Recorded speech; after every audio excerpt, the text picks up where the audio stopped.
Love is patient. Love is kind. Love never gives up. Love never loses faith. Love is always hopeful. And love endures through everything. What is Love Dreams? Love Dreams is the song and the story that describes the entirety of all the trials that I've been through in this past season. The sleepless nights, early mornings, all the hard work, everything that I put in, and just, the story of me fully embracing everything that I know that God apportioned to me and assigned to me to help me to become the best version of myself for my future life.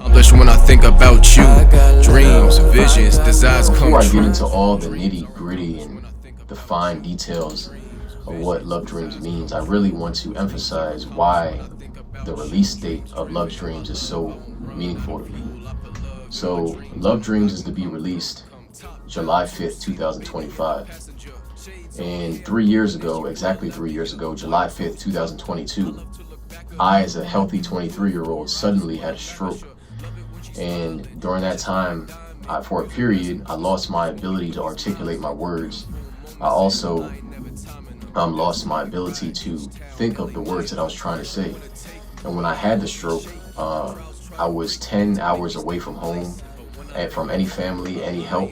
And it was in the middle of nowhere where it happened. But by God's grace, there was a hospital right down the street. And I was in the hospital for about maybe 3 days, 3 nights. And each day, I prayed to God, asking Him to restore my speech back to me. And each day I woke up and my speech improved more and more each day. Finally, on the 4th day, my speech returned to me fully. Even though my speech returned to me, I was still, I still had some physical issues. My body was physically weaker, much weaker, and I was having crazy headaches, intense headaches, the worst headaches I ever experienced. I was having numbness in my right arm and right leg. So, I was just going through it. I was deep in depression. Because of that, I felt like I lost my identity. I felt like I didn't know who I was, and I basically encountered death. So I was really going through it. So about a month later, I called on Jesus, and He saved me, and He showed me who He was. And I knew that it was only Him that restored my speech to me. I know that it was something only God can do, because there was nothing that the doctors could have done to, make my brain be rewired to function again and to articulate my words and speak. But about 6 to 8 months in, after having the stroke, I received revelation from the Lord that He completely healed me. I boldly threw all my medications away to this day, which I don't use anymore. But also around that same time, 6 to 8 months in, He revealed to me that He wanted me to do music. The story behind this, why I'm saying it's so important to me, is because rapping is a craft that requires a lot of articulation in your speech. It requires like being a wordsmith, so thinking of what you had to say. And like I said, there was a period in time when I couldn't think of what I was trying to say, and when I thought of what I was trying to say, I couldn't articulate my speech. So I know with this date, 7/5/2025, releasing this, it's a opportunity, it's a commemoration for me to remind me of what the Lord did for me.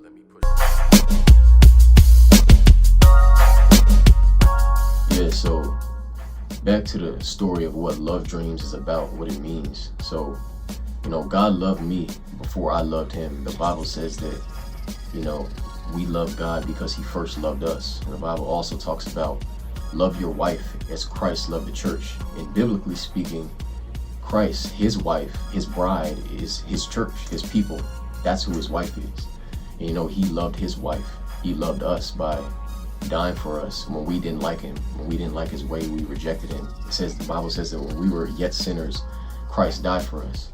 So He gave His life. He did all this for us when we didn't love Him. So in the same way, this woman that this song is about, like I said, a woman that I'm so fond of. We're friends, but she's not necessarily fond of me. Like I said, I love her, but I can't say that she loves me. So in the same way that God loved me first, Jesus loved us first, I asked God, I said, man, how can I love her now? The way you did, you loved me before I loved you.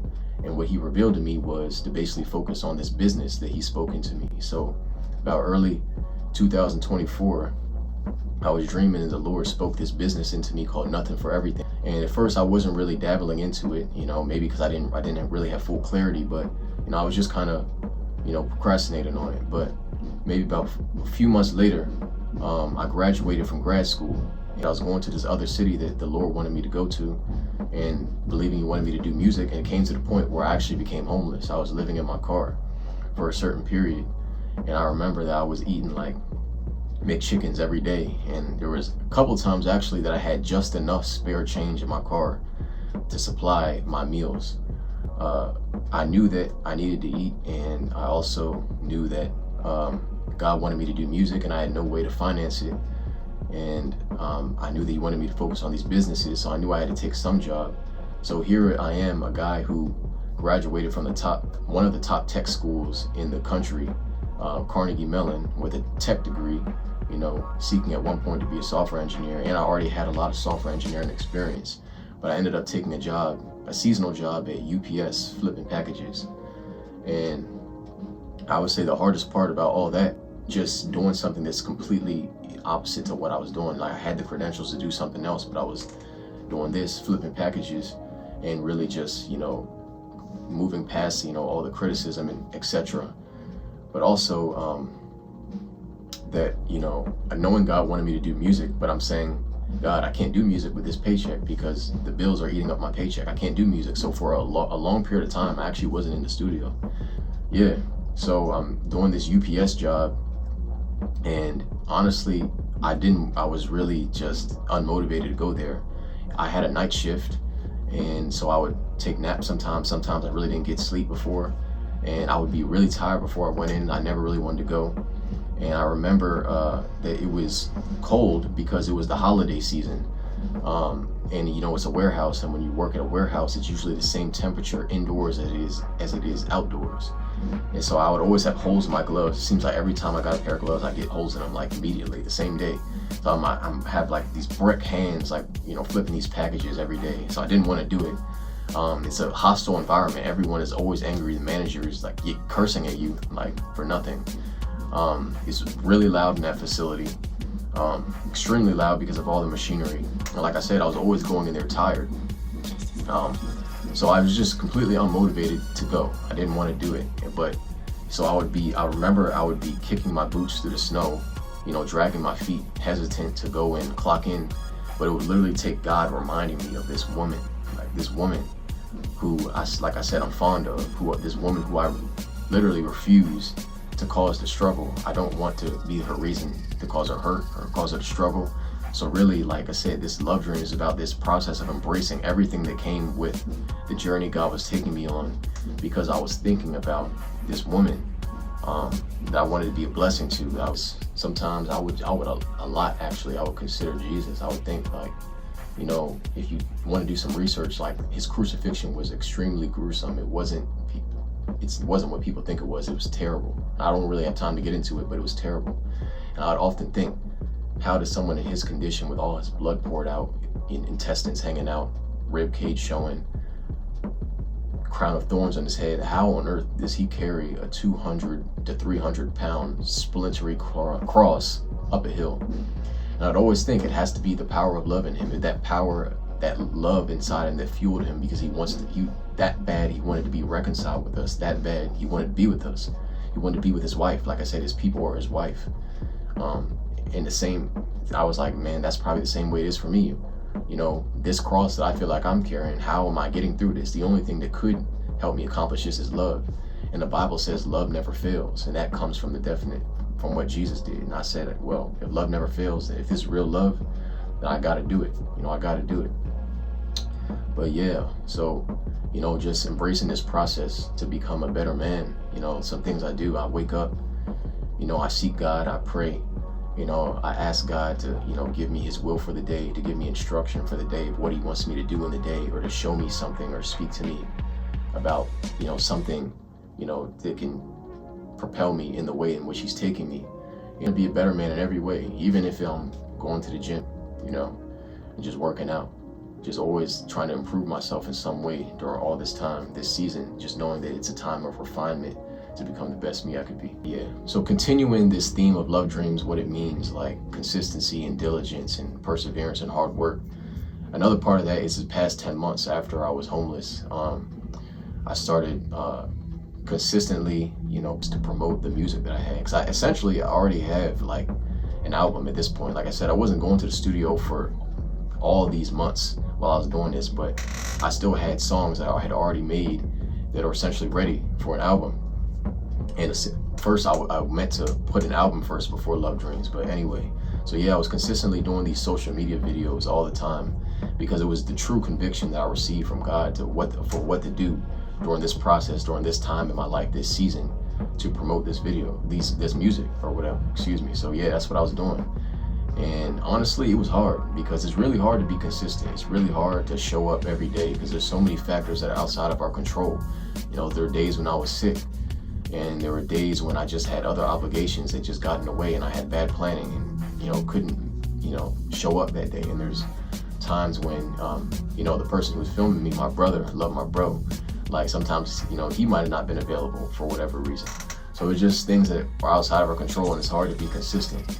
But the thing is I was oftentimes discouraged. If I'm good, can I be honest? I was oftentimes extremely discouraged. I'll tell you why.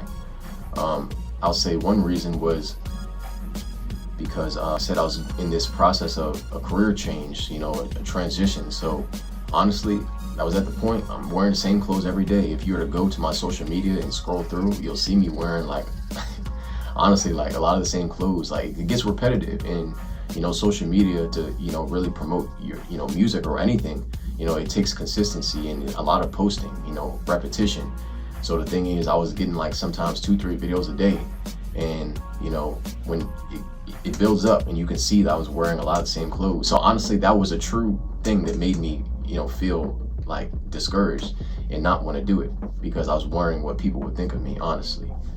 But also, I would say, I was discouraged sometimes. Sometimes I wondered, like, if people would like my music, and I wonder like if my music is good enough. And sometimes I can really be hard on myself. Sometimes, like, trying to make the music as good as it can be, I'm wondering if people are receiving it. Because honestly, this is what I really want to say, like, it's just a lack of support. So honestly, I was kind of looking at other people for my validation rather than knowing what God already said about me, and rather than focusing on the fact that God said that I want you to do this. So I was, honestly, I was losing support. I think that people saw that, I kind of like just took this turn, and, a lot of the people that once supported me, they're kind of just falling away. So that's another thing that discouraged me, because I was like, man, who's listening to it, and why am I doing this? Started questioning, honestly. But yeah, so that was that. But then there's also like is the consistency, and just, sometimes it really got cold. There's when it came to the winter especially, it got cold because I really didn't have a place to like do this music indoors, honestly. So I was always outdoors. Sometimes it's raining and sometimes it was just so cold.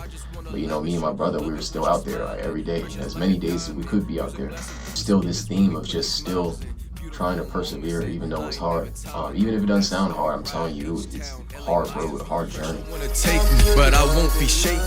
And that was kind of like a daily thing. But then there's, it's more than music. It's also, like I said, this business, and it's like there's also the business side to the music. So a lot of times, like, taking the time in my work day to really refine like the mission, the vision, the purpose of this business, and really do the accounting for the business. Also, like to always take note of all the expenses, everything like that. So just doing everything to like kind of like just make sure the business is operational. Also, I would say the other main thing would be, improving myself as a businessman, would be learning the new skills to design clothes, because I really felt led truly that, one thing that God might have been saying was, a way to, bring in a continuous flow of resources to this business to finance it. The conviction I had was to design clothes, create merchandise essentially. And so it required me having to learn new skills such as Adobe Illustrator, just getting immersed into all these different areas to, better myself and refine myself as a businessman. And all that I've been doing that for a long period of time. And that's really what Love Dreams is about. But all I'll say is that in the end, I really enjoyed this journey. I don't want it to have been any other way. It has been hard when I look back in hindsight, but also it's rewarding knowing that I actually poured forth into this. I don't think I'd want it to just be given to me on a silver platter, to know that, in a sense, like, I don't want to say earned it, but because I know God gives graciously, but in a sense that, like, he allowed me to, like, really, like, be involved and participate in what he's doing. So, you know, I really appreciate that, and it's been a fun journey. And there was a point in my life when I was really seeking the destination to say, I want to get to this spot. But now I'm at this different place where I say, you know, the only destination I'm thinking about is heaven. Like, but for life, it's just a journey. Everywhere God takes me, and everywhere everything I'm accomplishing with him through it all. Like, I love it. But yeah, like, this is Love Dreams. Like I said, all the consistency, diligence, the hard work, sleepless nights, early mornings, all of that I've put in, allowing the perfect agape love of Christ to be my fuel, to power me forward. You know, because the fact that I refuse to, you know, be hurt to this woman that I really am fond of, and I just want to be a blessing to her, you know, all the days of my life. So, man, that's Love Dreams. I hope y'all enjoy it. When I was 21 months, she was just being born. A piece of me was torn to have a wife to adorn. Different sides of the coin, but I ain't know her as a boy. But she was always in me like kernels in corn. I'd rather die than make her life worse, be despised or cursed than be her hurt. I always put her first, cause I know her worth. Don't want fast food, she didn't